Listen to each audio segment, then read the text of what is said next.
سەیەم خوێندنەوەی یەکەم بۆ پێشنیازە یاسای هەمواری یەکەمی یاسای بە خاوەنکردنی ئەو زەویانەی لە سنووری شارەوانیەکانی زیادەڕوویە لەسەر کراوە لە هەرێمی کوردستان ژمارە 3 ساڵی 2019 بە پێی حکمی مادەکان 79 لە پێرەوی ناوخۆی پەرلەمانی کوردستان.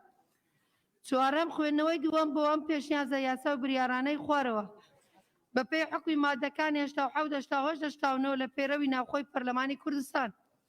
یەک پێشنیازە بریاری ڕۆژی ڕۆژنامەگەری کوردی لە هەرێمی کوردستان.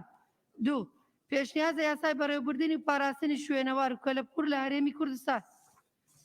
پوختەی دانیشتنی ژمارە 7 یاسایی بە پێی حکمی بڕگەی دووەمی مادەی 2052 لە پێرەوی ناوخۆی پەرلەمانی کوردستان.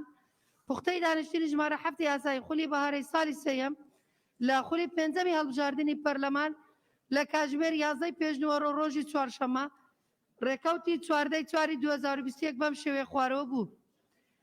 یەکەم دەستپێکردنی دانیشتن لەلایەن بەڕێز سەرۆکی پەرلەمان. دووەم خوێندنەوەی بەرنامەی کار و پوختەی دانیشتن لەلایەن بەڕێز سکرتێری پەرلەمان. سەیەم دەستپێکردنی بڕگەکانی بەرنامەی کار لەلایەن بەڕێز سەرۆکی پەرلەمان. چوارەم گفتوگۆکردنی راپۆرتی لیژنەی پێکهاتوو بە پێی حکمی بڕگەی پێنجەم مادەی 16 لە پەیرەوی ناوخۆی پەرلەمانی کوردستان بۆ سەردانیکردنی دەڤەری گەرمیان و چەمچەماڵ بۆ ئاگداربوون لە دۆخی کەسوکاری ئەنفالکراوان خزمەتگوزاری لە ناوچەکەدا. پێنجەم کۆتایی هاتنی دانیشتن لەلایەن بەڕێز سەرۆکی پەرلەمان. زۆر سپاس. بەڵێ زۆر سپاس. بەڕێزان ئەندامانی پەرلەمان ئێستا دەست بە جێبەجێکردنی بڕگەی یەکەمی بەرنامەی کارەکەین بۆ مەبەستش داوا لە هەردوو لیژنەی کاروباری یاسایی و لیژنەی پیشەسازی وزە و سامانە سروشتەکانەکەین بێنە جێگەی خۆیان. لەبەرەوەی چەند لیژنەیەکی پەرلەمانی کوردستان بەشداری لە دەورەی بودجە ئەکەن و ئەم بڕگەیش پێویستی بە دەنگدانە و پێویستی بە نیساب و پێویستی بە ئامادەبوونی زۆربەی ئەندامانی پەرلەمانە. ئەو نوقتە نیزامیانە دوای ئەو بڕگەیە وەرەگرن بەسەر چاو.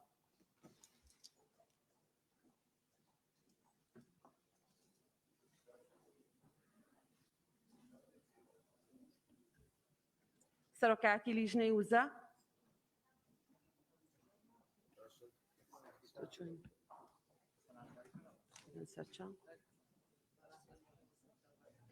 گولیزار خان کاک سەرکۆ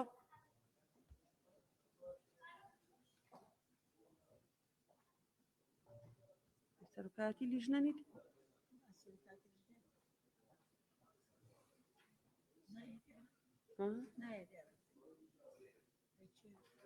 کاگالی تۆ بچۆ لای کاراباس کاکژار دیارە تۆزە تەخیرە بێت.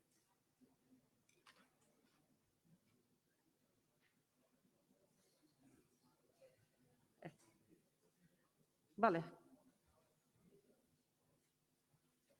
بڕگە یەکەمی بەرنامەی کار.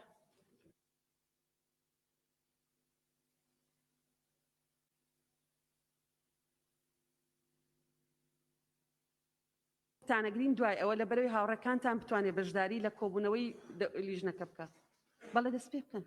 بەڵێ دوای ئەو بڕگەیە بۆی نیسابمان بەنای خۆی گەورە بۆ سەرۆکایەتی پەرلەمانی کوردستان بابەت راپۆرتی دەنگدان لیژنەی کاروباری یاسایی و لیژنەی وزە و سامانە سروشتیەکان پێشنیازی پیشەسازی و بازرگانی ڕۆژی یەکشەممە ڕێکەوتی 18/4/2021 کاتژمێر 9:30 شەو کۆبوونەوەی هاوبەشیان ئەنجامدا بۆ تاوتوێکردنی داڕشتنەوەی ئەو پێشنیارانەی کە لەلایەن ئەندامانی پەرلەمانەوە پێشکەش کراون سەبارەت بە پێشنیازی یاسای هاوردەکردن و فرۆشتنی بەرهەمەنەوتیەکان لە هەرێمی کوردستان داش عێراق لە داریشتنی خوێندنەوەی دووەمدا دوای گفتوگۆکردن و تاوتوێکردن لیژنەکان گەیشتە ئەم ئەنجامەی خوارەوە. سەبارەت بە ناونیشان 4 پێشنیار هەیە. پێشنیاری یەکەم پێشنیازە یاسای فرۆشتن و هاوردەکردنی بەرهەمەنەوتیەکان لە هەرێمی کوردستان داش عێراق. پێشنیاری دووەم پێشنیازە یاسای ڕێخستنی هاوردەکردن و فرۆشتنی بەرهەمەنەوتیەکان لە هەرێمی کوردستان داش عێراق. پێشنیازی سێیەم وەک خۆی پێشنیازە یاسای هاوردەکردن و فرۆشتنی بەرهەمەنەوتیەکان لە هەرێمی کوردستان داش عێراق. بەڵێ بەڵێ زۆر سپاس. ئێمە هەر 4 پێشنیارەکە خەینە دەنگدان. پێشنیاری لیژنەی تایبەتمەند کاغاباس. پێشنیاری چارەم پێشنیازی لیژنەی تایبەتمەند بەپێ ئەو دەسەڵاتانەی مادەی 91 بڕگەی چوارەم لە پەیڕێوی ناوخۆی پەرلەمانی کوردستان کە بە لیژنەی یاسایی و تایبەتمەند درراوە، ئێمە لە کۆبەندی ئەو بژاردانەی پێشنیاز کراون لەلایەن ئەندامانی پەرلەمان لە دانیشتن خوێندنەوەی دووەمدا ئەم پێشنیازە دەخینە ڕوو داوا دەکەین بخرێتە دەنگدان. پێشنیازە یاسایی هاوردەکردن و ئەمبارکردن و فرۆشتنی بەرهەمە نەوتیەکان لە هەرێمی کوردستان داش عێراق. زۆر سپاس. زۆر سپاس. سەبارەت بە ناونیشان ئێمە 4 پێشنیارە خینە دەنگدان بەڕێزان. هەر ئەندامێکی بەڕێزی پەرلەمان لەگەڵ پێشنیازی یەکەمە. هەر ئەندامێکی بەڕێزی پەرلەمان لەگەڵ پێشنیازی یەکەمە، کەسی لەگەڵ نییە. هەر ئەندامێکی بەڕێزی پەرلەمان لەگەڵ پێشنیازی دووەمە. دوو ئەندام، بەڵێ. هەر ئەندامێکی بەڕێزی پەرلەمان لەگەڵ پێشنیازی سێیەمە. کەسی لەگەڵ نییە. هەر ئەندامێکی بەڕێزی پەرلەمان لەگەڵ پێشنیازی لیژنەی تایبەتمەندە فەرموون دەست بەرزکەنەوە. لیژنەی هاوبەش.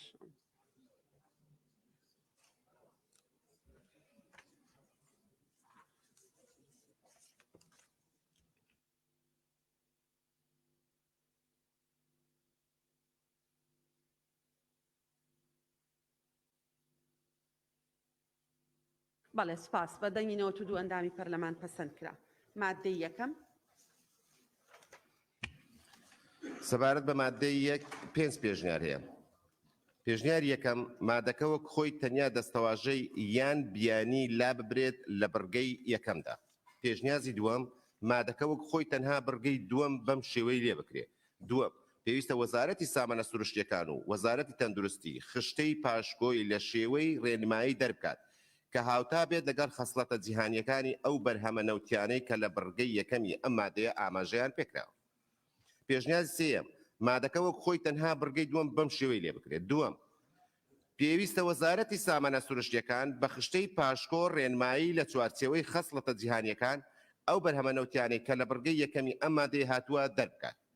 پێشنیازی چوارەم وەک خۆی مادەی یەکەم کۆمپانیاکانی کەرتی تایبەت ناوخۆیی یان بیانی تۆمارکراو لە هەرێمی کوردستان دوای مۆڵەتی وەزارەتی سامانە سروشتیەکان دەتوانن بەپێی ئەو خەسڵەتە جیهانی وەزارەتی سامانە سروشتیەکان دیاری دەکات بەرهەمە نەوتیەکان هاوردە و ئەمبار بکەن، بیگوازنەوە و بیفرۆشن بە مەبەستی بەکاربردنی ناوخۆیی چ بە شێوەی ڕاستەوخۆ بێت یان لە ڕێگەی بریکاری ڕێگە پێدراوەوە کە هەر یەکە لە بنزینی ئۆتۆمبیل، زەیتی گاز، زەیتی بزوێنەر، گریس بە هەموو جۆرەکانیەوە، غازی شل، نەوتی سپی، کیرۆسین، قیری شل و هەر بەرهەمێشتر کە وەزارەتی سامانە سروشتیەکان بڕیاری لەبارەوە دەدات دەگرێتەوە.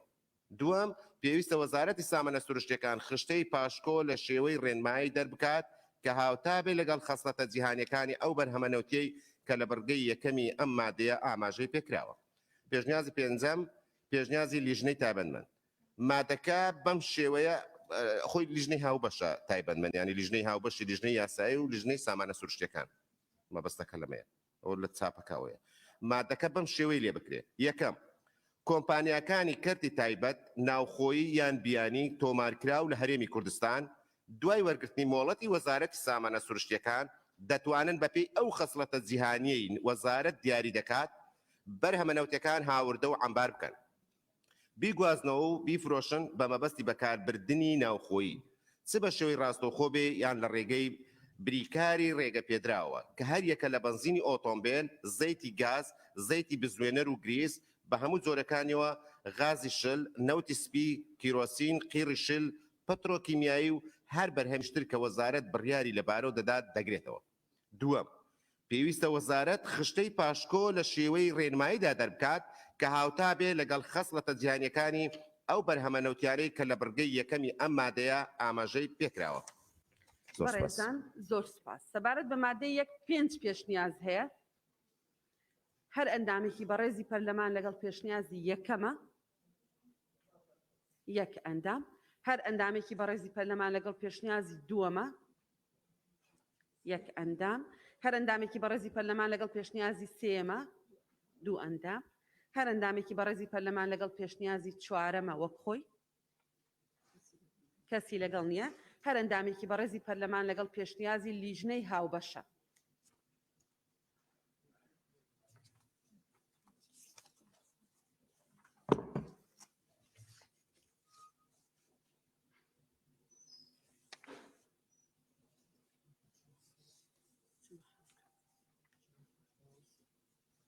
بەڵێ زۆر سپاس بەدەنگینەوە تووسی ئەندامی پەرلەمان پەسەند کرا. مادەی 2 سەبارەت بە مادەی 2 سێ پێشنیار هەیە. پێشنیاری یەکەم بڕگەی دووەم بەم شێوەی لێ بکرێت. دووەم کۆمپانیای سەرپێچی کار ناوی دەخرێتە لیستی ڕەشی وزارەتی سامانە سروشتیەکان بۆ ماوەی 4 ساڵ و لیستەکە لەلایەن وزارەتی سامانە سروشتیەکان بڵاو دەکرێتەوە. پێشنیاری دووەم وەک خۆی مادەی 2 یەکەم هەر کۆمپانیایەکی سەرپێچی حکومەکانی بڕگەی یەکەمی مادەی یەکەمی ئەم یاسایە بکات بەم شێوەی خوارەوە سزا دەدرێت پێبژاردننی یەکەم پێبژاردنێکی دارایی لە 100 ملیۆن دینار کەمتر نەبێت و لە 300 ملیۆن دینار زیاتر نەبێت. دووەم ئەگەر قازانجی کۆمپانیای سەرپێچی کار لەو سەرپێچیە لە 300 ملیۆن دینار زیاتر بوو ئەوە بە دوو بەرامبەری قازانجەکەی سزای پێبژاردننی بەسەردا دەسەپێنرێت. سێ دەست بە سەراگرتنی بەرهەمە نەوتیە هاوردەکراوەکان یان ئەگەر لە توانادا هەبوو گەڕاندنەوەی بەرهەمەکە لەسەر خەرجی کۆمپانیای سەرپێچیکار بۆ ئەو شوێنەی لێوەی هاتووە. دووەم کۆمپانیای سەرپێچیکار ناوی دەخرێتە لیستی ڕەشی وزارەتی سامانە سروشتیەکان بۆ ماوەی 2 ساڵ و لیستەکە لەلایەن وزارەتی سامانە سروشتیەکانەوە بڵاو دەکرێتەوە. سێم لە حاڵەتی دووبارەکردنەوەی سەرپێچیەکان یامەژە پێکراو لە بڕگەی یەکەمی ئەم مادەیەداوا کۆمپانیای سەرپێچیکار مۆڵەتی کارکردنی لێ وەردەگیرێتەوە ڕێگە نادرێت جارێکی دیکە چالاکیەکانی خۆی لە بواری بەرهەمەنەوتیەکان ئەنجام بدا. پێشنیارزی سێم پێشنیاری لیژنەی هاوبەشە لیژنەی تایبەتمەند مادەکەوەک خۆی تەنیا لەگەڵ ئەم گۆڕانکاریانی خوارەوە یەک لە خاڵی سی بڕگەی یەکەم بەم شێوەی لێ بکرێت. سێ دەست بە سەراگرتنی بەرهەمەنەوتیە هاوردەکراوەکان. دوو بڕگەی دووەم بەم شێوەی لێ بکرێت ناوی کۆمپانیای سەرپێچیکار و خاوەنەکەی دەخرێتە لیستی ڕەشی وزارەتی سامانە سروشتیەکان بۆ ماوەی 2 ساڵ و لیستەکە لەلایەن وزارەتەوە بڵاو دەکرێتەوە. سپاس. بەڵێ زۆر سپاس. سەبارەت بە مادەی 2 سێ پێشنیازەیە. هەر ئەندامێکی بەڕێزی پەرلەمان لەگەڵ پێشنیازی یەکەمە کەسی لەگەڵ نییە. هەر ئەندامێکی بەڕێزی پەرلەمان لەگەڵ پێشنیازی دووەمە وەک خۆی یەک ئەندام. هەر ئەندامێکی بەڕێزی پەرلەمان لەگەڵ پێشنیازی لیژنەی هاوبەشە لیژنەی هاوبەش.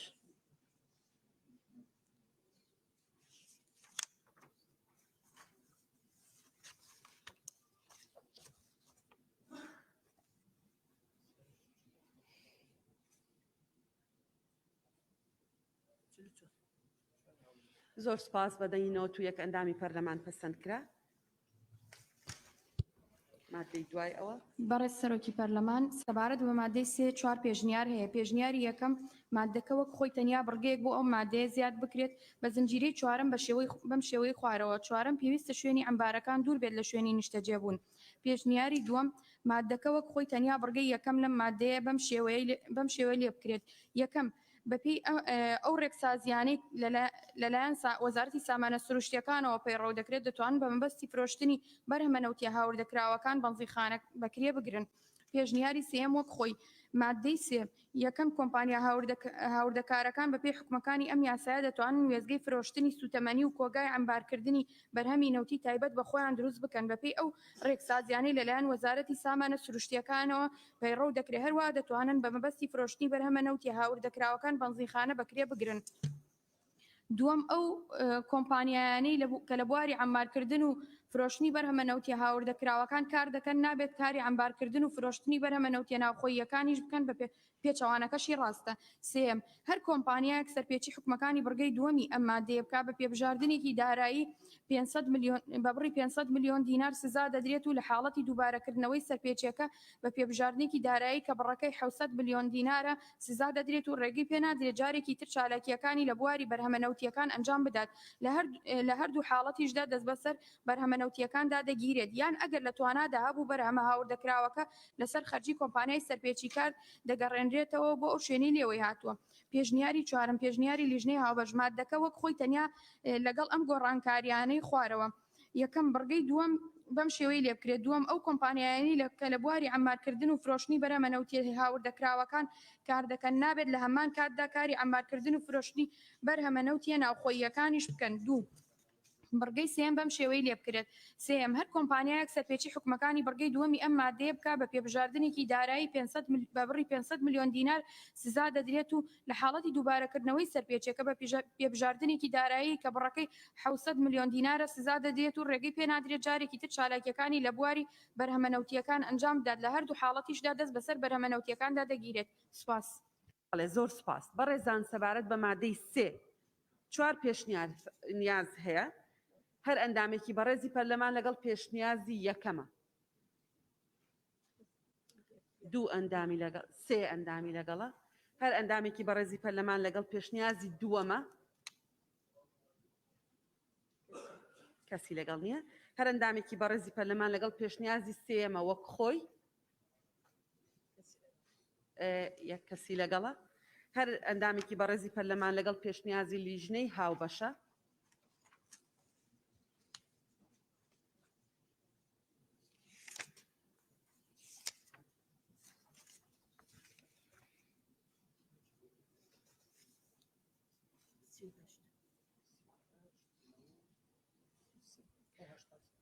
بەڵێ زۆر سپاس بەدەنگی 83 ئەندامی پەرلەمان پەسەند کرا مادەی 4 فەرموون بەڕێز سەرۆکی پەرلەمان سەبارەت بە مادەی 4 5 پێشنیار هەیە پێشنیاری یەکەم مادەکە وەک خۆی تەنیا سزاکان لە برگەکانی دوام سێیەم چوارەم بەم شێوەیە لێ بکرێت دوام هەر کۆمپانیایەک سەرپێچی حکومەکانی برگەی یەکەمی ئەم مادەیە بکات بە پێبژاردنێکی دارایی لە 100 میلیۆن دینار کەمتر نەبیت و لە 200 میلیۆن دینار زیاتر نەبی سزا دەدرێت سێیەم لە حاڵەتی دووبارەکردنەوەی باگوێتان لێ بێ خۆ ئێوە وابزان هەموو شتان لەبەردەستان نییە بزان بۆی بزانن دەنگ بە چیەدا فەرموو خەدیجە سێیەم لە حاڵەتی دووبارەکردنەوەی سەرپێچی ئاماژەپێکرا و لە برگەی دومی ئەم مادەیە کۆمپانیاکە بە پێبژاردنێکی دارایی لە 200 میلیۆن دینار کەمتر نەبیت و لە 350 میلیۆن دینار زیاتر نەبێت سزا دەدرێت و ڕێگەی پێ نادرێت جارێکی تر چالاکیەکانی لە بواری بەرهەمە نەفتیەکان ئەنجام بدات چوارەم ئەگەر قازانجی کۆمپانیای سەرپێچی کار لە بڕی 300 دەبەلێت بەس غەڵەتی مەتبەعی بوو ئەگەر قازانجی کۆمپانیای سەرپێچەکار لە بڕی 150 میلیۆن دینار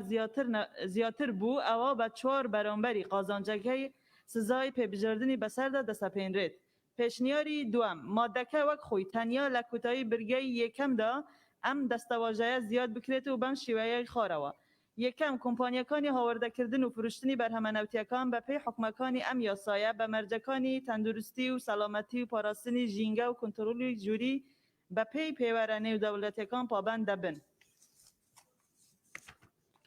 پێشنیازی سێیەم برگەکانی دوام سێیەم چوارەم یەک بخرێت و بکرێتە یەک برگە بە زنجیرەی دوام و بەم شێوەیە دوام هەر کۆمپانیایەک سەرپێچی حکومەکانی برگەی یەکەمی ئەم مادەیە بکات بە پێبژاردنێکی دارایی بە 500 میلیۆن دینار سزا دەدرێت و مۆلەتی کارکردنی لێ دەسەندرێت پێشنیاری چوارەم وەک خۆی مادەی 4 یەکەم کۆمپانیەکانی هاوردەکردن و فروشتنی بەرهەمە نەوتیەکان بە پێی حکومەکانی ئەم یاسایە بە مەرجەکانی تەندروستی و سەلامەتی و پاراستنی ژینگە و کنترۆلی جووری پابند دەبن دوام هەر کۆمپانیایەک سەرپێچی حکومەکانی برگەی یەکەمی ئەم مادەیە بکات بە پێبژاردنێکی دارایی لە 50 میلیۆن دینار کەمتر نەبێت و لە 100 میلیۆن دینار زیاتر نەبێت سزا دەدرێت سێیەم لە حاڵەتی دووبارەکردنەوەی سەرپێچی ئاماژەپێکرا و لە برگەی دومی ئەم مادەیە کۆمپانیایەکە بە پێبژاردنێکی دارایی لە 100 میلیۆن دینار کەمتر نەبیت و لە 150 میلیۆن دینار زیاتر نەبێت سزا دەدرێت و ڕێگەی پێنادرێت جارێکی تر چالاکیەکانی لە بواری بەرهەمە نەفتیەکان ئەنجام بدات چوارەم ئەگەر قازانجی کۆمپانیای سەرپێچی کار لە بڕی 150 میلیۆن دینار زیاتر بوو ئەوە بە 2 بەرامبەری قازانجەکە سزای پێبژاردننی بەسەر دەسەپێنرێت پێشنیاری پێنجەم پێشنیازی لیژنەی هاوبەشە مادەکە وەک خۆی تەنیا لەگەڵ ئەم گۆڕانکاریانەی خۆرەوە یەک برگە یەکەم شیوەی خۆرەوە لێ بکرێت یەکەم کۆمپانیەکانی هاوردەکردن و فروشتنی بەرهەمە نەوتیەکان و کۆمپانیەکانی ئەمبارکردن بە پێی حکومەکانی ئەم یاسایە بە مەرجەکانی تەندروستی و سەلامەتی و پاراستنی ژینگە و کنترۆلی جووری پابند دەبن دوو برگەی سێیەم شێوەی خۆرەوە لێ بکرێت سێیەم لە حاڵەتی دووبارەکردنەوەی سەرپێچی کۆمپانیەکە بە پێبژاردنێکی دارایی لە 100 میلیۆن دینار کەمتر نەبیت و لە 150 میلیۆن دینار زیاتر نەبیت سزا دەدرێت و ڕێگای پێنادرێت جارێکی تر چالاکیەکانی لە بواری بەرهەمە نەوتیەکان ئەنجام بدات سپاس زۆر سپاس بەڕێزان سەبارەت بە مادەی 4 5 پێشنیاز هەیە هەر ئەندامێکی بەڕێزی پەرلەمان لەگەڵ پێشنیازی یەکەمە بادەست بەرزکاتەوە کەسی لەگەڵ نییە هەر ئەندامێکی بەڕێزی پەرلەمان لەگەڵ پێشنیازی دووەمە بادەست بەرزکاتەوە کەسی لەگەڵ نییە دوو ببورن هەر ئەندامێکی بەڕێزی پەرلەمان لەگەڵ پێشنیازی سێمە دوو کەس بەڵێ هەر ئەندامێکی بەڕێز دوو سێ بەڵێ سێ هەر ئەندامێکی بەڕێزی پەرلەمان لەگەڵ پێشنیازی چوارەمە وەک خۆی کەسی لەگەڵ نییە. هەر ئەندامێکی بەڕێزی پەرلەمان لەگەڵ پێشنیازی پێنجەمە پێشنیازی لیژنەی هاوبەش.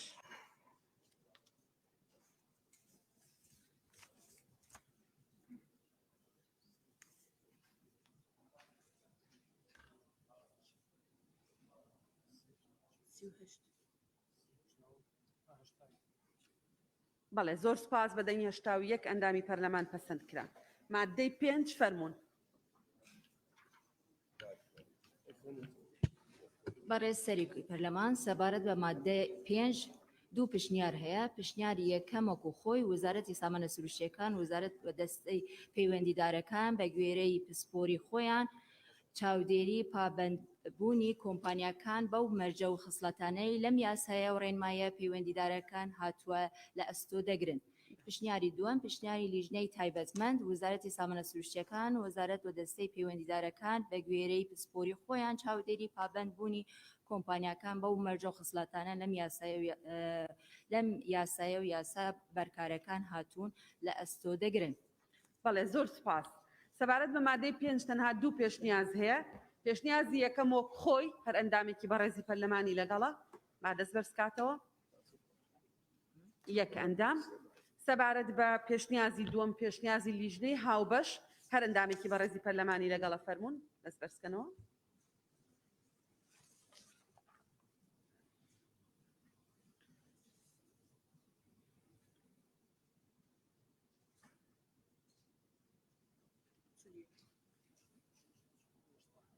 بەڵێ زۆر سپاس بەدەنی 87 ئەندامی پەرلەمان پەسەند کرا. مادەی 6 فەرمونون. سەرۆکی پەرلەمان سەبارەت بە مادەی 6 چوار پشنیار هەیە. پشنیار یەکەم برگەیەک بۆ مادە زیاد بکرێت بە زنجیرەی دووەم بەم شێوەیەی خوارەوە دووەم ئەوانەی مۆڵەتی فەرمیان نیە شوێنەکانیان دادەخرێت.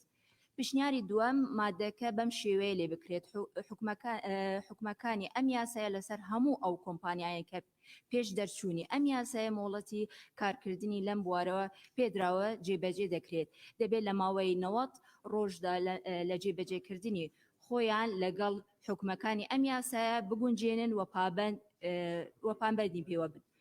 پشنیاری سێیەم مادەکە بەم شێوەیە لێ بکرێت ئەو کۆمپانیایان پێش دەرچواندنی ئەم یاسایە مۆڵەت پێدراو بن بەردەوام دەبن لە چاڵەکیەکانیان و لە ماوەی 90 ڕۆژدا لە ڕێکەوتی خستنەبواری جێبەجێکردنی ئەم یاسایە خۆیان لەگەڵ حکومەکانی ئەم یاسایە دەگونجێنەوە پێیوە پابەند دەبن و ئەوانە لە ماوەی ئاماژە پێکراودا خۆیان ناگونجێنن مۆڵەتیان لێ دەسێنرێتەوە.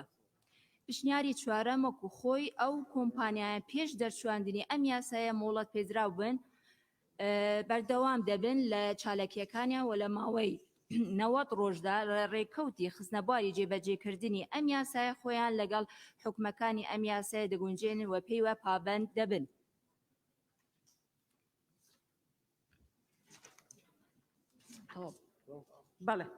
بەڵێ زۆر سپاس. سەبارەت بە مادەی 6 چوار پێشنیاز هەیە. هەر ئەندامێکی بەڕێزی پەرلەمان لەگەڵ پێشنیازی یەکەمە با دەست بەرزکاتەوە. سێ ئەندامی بەڕێزی پەرلەمان. هەر ئەندامێکی بەڕێزی پەرلەمان لەگەڵ پێشنیازی دووەمە با دەست بەرزکاتەوە. یەک. بەڵێ ئەندامی بەڕێزی لەگەڵە. هەر بەڕێزێک لەگەڵ پێشنیازی سێهەمە با دەست بەرزکاتەوە. زیاترە. حوت ئەندامی بەڕێزی لەگەڵە. هەر ئەندامێکی بەڕێزی پەرلەمان لەگەڵ پێشنیازی چوارەمە وەک خۆی هێشتا بەڵێ وەک خۆی پێشنیازی لیژنەی هاوبەش نییە. وەک خۆی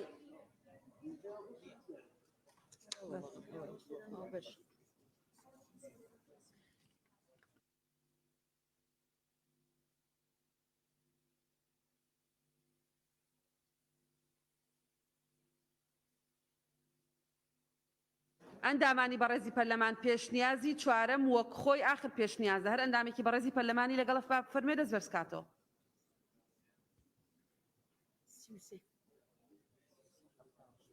بەڵێ زۆر سپاس بەدەنگی هەفتاوەش ئەندامی پەرلەمان پەسەند کرا. مادەی حەوت بەڕێزان بەڕێز سەرۆکی پەرلەمان سەبارەت بە مادەی حەوت دوو پیشنیار هەیە. پیشنیاری یەکەم مادەکە بەم شێوەیە لێ بکرێت ڕسمی گومرکی و باج بەپێی یاسا بەرکارەکان لە هەرێمی کوردستانی عێراق وەردەگیرێت. پیشنیاری دووەم وەکو خۆی ڕسمی گومرکی و باج بەپێی یاسا و پەیڕەوی بەرکارەکان لە هەرێمی کوردستانی عێراق وەردەگیرێت.